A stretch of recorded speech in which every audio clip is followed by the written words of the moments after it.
用沉重铁锅利落挥舞锅铲，厨房里的苦差事对何秋英来说只是小事一桩。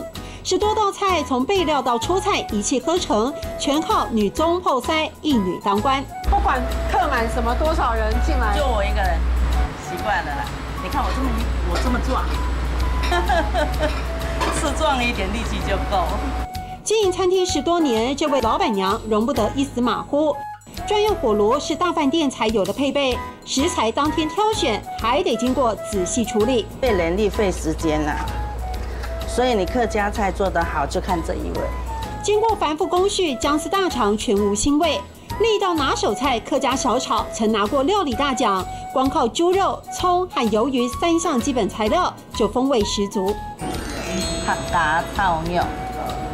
客家炒肉就是客家小炒，我们虽然说小炒，可是客家话里面没有小炒这样说的，是讲炒肉。嘿，对，客家炒肉，客家炒肉，客家炒肉当有名。传统的客家餐厅没有花俏包装，靠的是老板娘扎实的手艺，留住饕客的心。